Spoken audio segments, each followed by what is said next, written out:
मित्रों, मैं AP Mishra, x DGC criminal जनपद बलरामपुर हूँ और आज आपको एफआईआर के मेन इंग्रेडिएंट्स क्या है, एफआईआर होने के बाद पुलिस विवेचना कैसे करती है और विवेचना के बाद पुलिस अपनी रिपोर्ट न्यायालय में दाखिल करती है।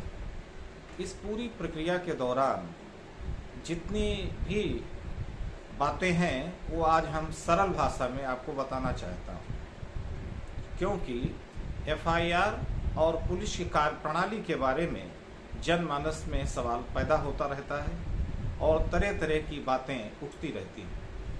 मैं आपको बताना चाहता हूँ कि एफआईआर और पुलिस इन्वेस्टिगेशन मीन्स पुलिस विवेचना, इन दोनों का समावेश दंड प्रक्रिया संहिता में दिया हुआ है। यदि कोई घटना किसी व्यक्ति के विरुद्ध होती है और उस घटना की सूचना वह व्यक्ति जाकर अपने संबंधित थाने में देता है, तो संबंधित पुलिस थाने में प्रथम सूचना रिपोर्ट दर्ज करती है। प्रथम सूचना रिपोर्ट में दो तरह के अपराध दर्ज किए जाते हैं, एक संज्ञेय अपराध, दूसरा असंज्ञेय अपराध। यदि आपका किसी व्यक्ति से कोई मारपीट हो जाती है, मारपीट के दौरान आपको कोई चोट आती है, चोट से ब्लड भी आ जाता है, लेकिन अगर उसकी प्रकृति साधारण होती है तो उसमें 323 एफआईआर दर्ज होता है। आदमी गाली गलौज देता है, जान से मारने की धमकी देता है, 323, 504 में 506 में एनसीआर दर्ज होता है। एनसीआर मीन्स ये हुआ नॉन कॉग्निजेबल रिपोर्ट। इसमें क्या होता है कि यदि ऐसे कोई मामले आपके विरुद्ध या किसी व्यक्ति के विरुद्ध दर्ज होते हैं जिनमें सजाएं बहुत ही कम है, 3 साल से कम है सजाएं, तो उसमें पुलिस सीधे गिरफ्तार नहीं करती, बल्कि जो एनसीआर होता है वो कंसर्निंग मजिस्ट्रेट के सामने इन्वेस्टिगेशन के लिए परमिशन अप्लाई किया जाता है और ये कहा जाता है कि ये जो व्यथित व्यक्ति है बहुत गरीब है और ये परिवार दाखिल करके न्याय नहीं प्राप्त कर सकता है, इसलिए पुलिस को विवेचना करने का आदेश दिया गया। जब मजिस्ट्रेट विवेचना का आदेश दे देता है तो पुलिस 323, 504 में भी चार्जशीट लगा सकती है और चार्जशीट लगाने के बाद मामला न्यायालय में आता है। न्यायालय से जो मुलजिम होते हैं उनको सम्मन जाता है, वो जमानत कराते हैं। जमानत के बाद उस मामले का संक्षिप्त विचारण होता है।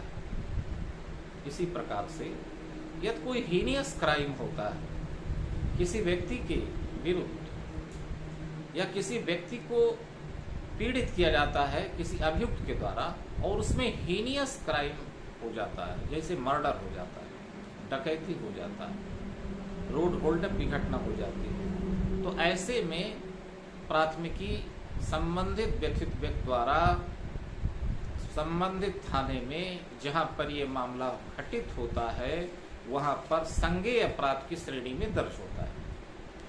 उस संज्ञेय अपराध में पुलिस अभियुक्त की तलाश करती है और पुलिस को गिरफ्तार कर सकती है और मामले की विवेचना करके अपनी रिपोर्ट संबंधित न्यायालय में प्रस्तुत करती है। अब प्रश्न ये उठता है कि यदि आपके विरुद्ध कोई व्यक्ति किसी तरह का फोर्जरी करता है, मारपीट करता है, वो पीड़ित करता है, किसी भी तरह का कोई अपराध कारित करता है और आप थाने में जाते हैं, आपका एफआईआर नहीं होता है, तो उसके लिए जरूरी है कि अगर सम्यक समय में अतिशीघ्र आप घटना की सूचना जरिए रजिस्ट्री पुलिस अधीक्षक को दे सकते हैं।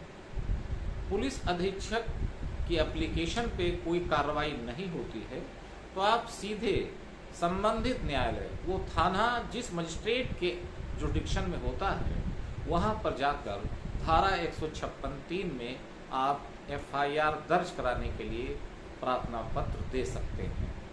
जब आप प्रार्थना पत्र देंगे और उसमें जो एसपी को आपने प्रत्यावेदन दिया है उसकी कॉपी लगाएंगे, शपथ पत्र लगाएंगे, तो उसमें मजिस्ट्रेट उसका परीक्षण करेगा, देखेगा कि क्या वास्तव में ये घटना घटित हुई है और कंसर्निंग पुलिस ने एफआईआर नहीं दर्ज किया है, तो वो कंसर्निंग थानाध्यक्ष को आदेश दे सकता है कि मामले को दर्ज करके विवेचना प्रारंभ किया जाए। यदि वो पाता है मजिस्ट्रेट कि उसमें फॉल्स घटनाएं हैं, झूठी घटनाएं हैं, तो आपके प्रार्थना पत्र को खारिज भी कर सकता है। जब आपकी रिपोर्ट दर्ज हो जाती है और संज्ञेय अपराध में दर्ज होती है अथवा असंज्ञेय में दर्ज होती है, तो उसकी कार्यवाही उसी प्रकार से चलेगी जैसे मान ली आपने सीधे एफआईआर थाने में किया है। इसमें कोई अंतर नहीं पड़ता है कि न्यायालय के द्वारा एफआईआर दर्ज हुआ अथवा एसपी के आदेश पे दर्ज हुआ, डीआईजी के आदेश पे दर्ज हुआ अथवा आपने सीधे थाने में दर्ज कराया। दोनों मामले में कार्रवाई समान रूप से संबंधित पुलिस द्वारा की जाती है। अब दूसरी स्थिति ये आती है कि जब एफआईआर दर्ज हो जाता है तो उसमें आईओ नियुक्त होते हैं। जो कंप्यूटराइज एफआईआर अब आपको मिलता है उसमें आईओ का नाम लिखा होता है। वो आईओ मौके पर अपनी रवानगी थाने से करके घटनास्थल पर जाकर के संबंधित लोगों का बयान अंकित करता है, सारा साक्ष्य संग्रहित करता है, केस डायरी भरता है, नक्शा नजरी बनाता है। यह चोट आई है तो अगर आपने डॉक्टरी कराया है तो उस रिपोर्ट को उसमें संलग्न करता है और अपने सारे विवेचना को संग्रहित करके अपनी रिपोर्ट समय समय पर केस डायरी काटते हुए कंसर्निंग क्षेत्राधिकारी के माध्यम से न्यायालय को भेजता है। और अगर जो एफआईआर आपने किया है वो संबंधित विवेचक उसकी घटना को झूठी पाता है तो मामले को एक्सपंज कर सकता है, वहीं पर खत्म कर सकता है और लिख सकता है कि सारी घटनाएं झूठी हैं और ये मामले में अंतिम रिपोर्ट लगाया जाता है।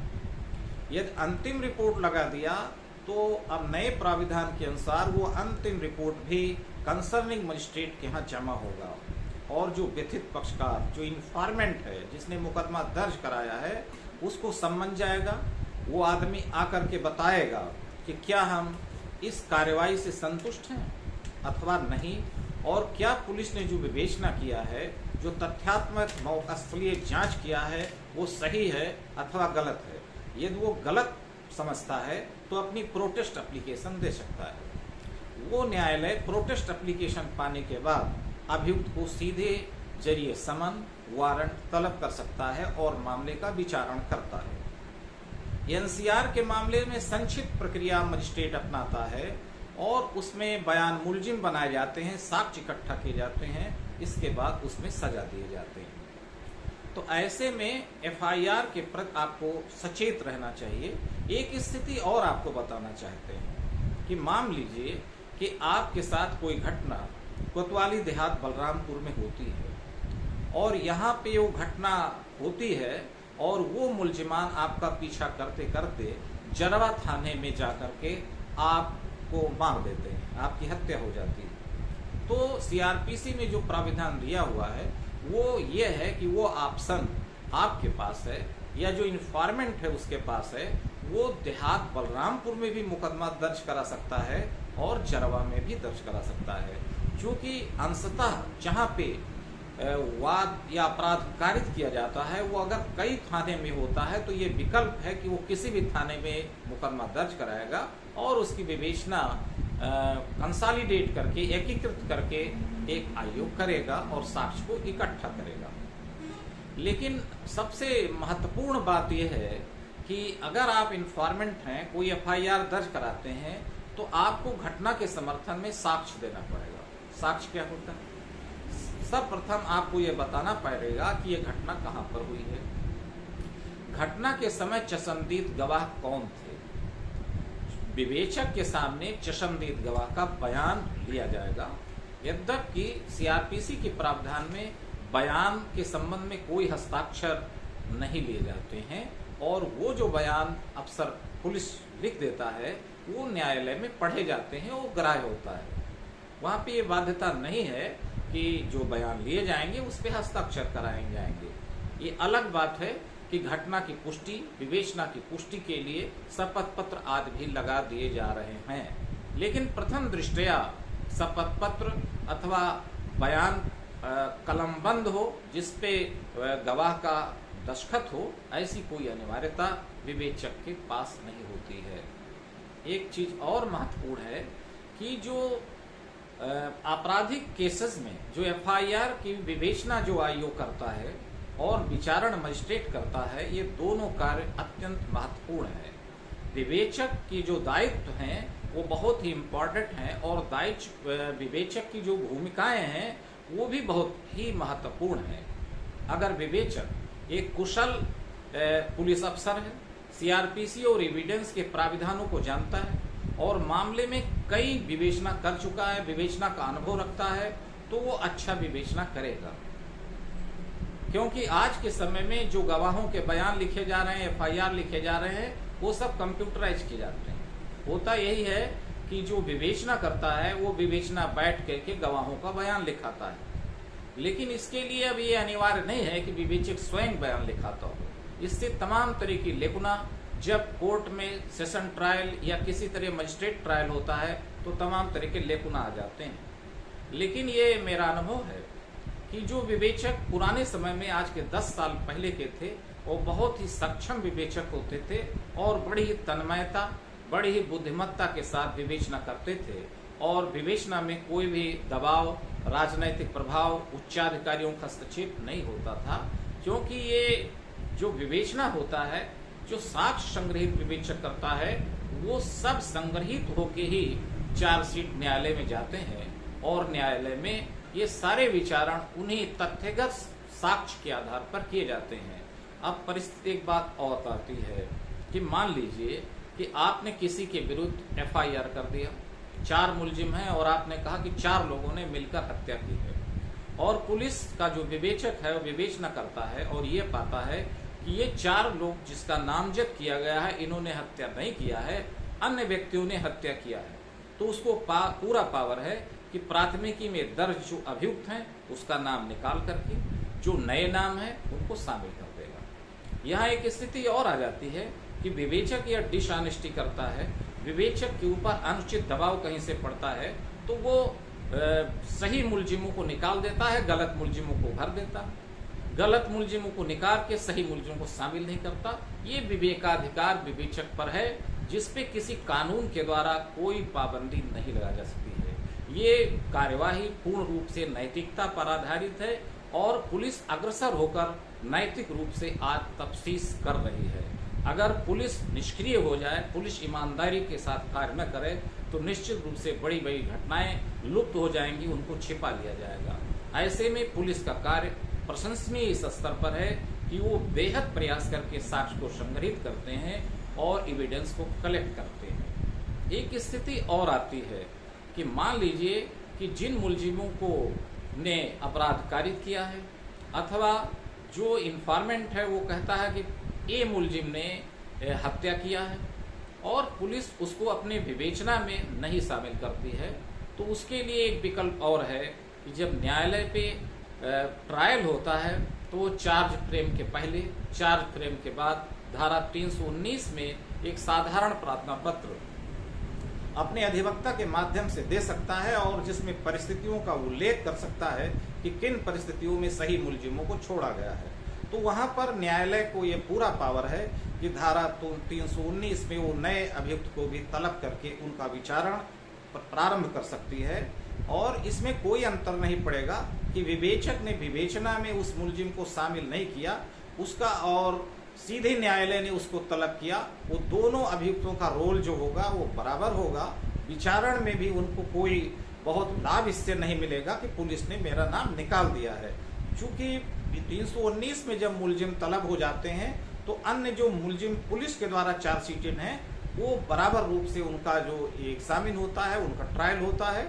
ऐसे में एफआईआर के प्रति आप लोगों को हमने बताया है, एफआईआर यदि नहीं दर्ज होता है विशेष परिस्थितियों में तो आपको धारा 156(3) सहारा लेकर के और प्राथमिकी दर्ज कराने के लिए संबंधित मजिस्ट्रेट के यहाँ प्रार्थना पत्र देना चाहिए।